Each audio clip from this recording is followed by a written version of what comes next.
अचनि था त हिते पल पल के ई पाप थियनि, हिते पल पल के ई पाप थियनि, हिन पाप नगर जी ॻाल्हि न कर, हिते पल पल के ई पाप थियनि, हिन पाप नगर जी ॻाल्हि न कर। हिते सोच मथे तो साह मुझे ऐं लोच संदो तो दम घुटिजे। हिते ॾाढो आहे ॾाढ ॾमर, हिते कंहिं वटि न आहे नी नज़र, हिते रोज़ थियनि था कीस कर, हिन पाप नगर जी ॻाल्हि न कर।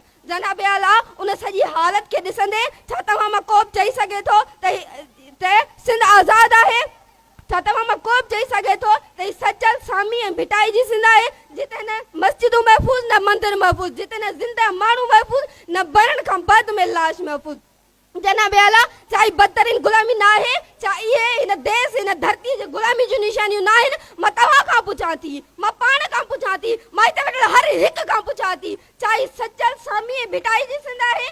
छा ही सिंधी सतन सूरमनि जी सिंध आहे? छा ही बेदल अयाज़ ऐं भिटाई जी सिंध आहे? न, हरगिज़ न। साथियो, असांखे पंहिंजो विञाइजी वियल मक़ाम हासिल करणो आहे, गुलामी जा कारा ककर हटाइणा आहिनि, हिकु आज़ाद धरती, हिकु आज़ाद देश, हिकु आज़ाद सिंध हासिल करणी आहे। साथियो, ॻाल्हियूं त केतिरियूं आहिनि, बहरहाल वक़्त खे ॾिसंदे आउं ही शेर चई पंहिंजाए वठंदसि।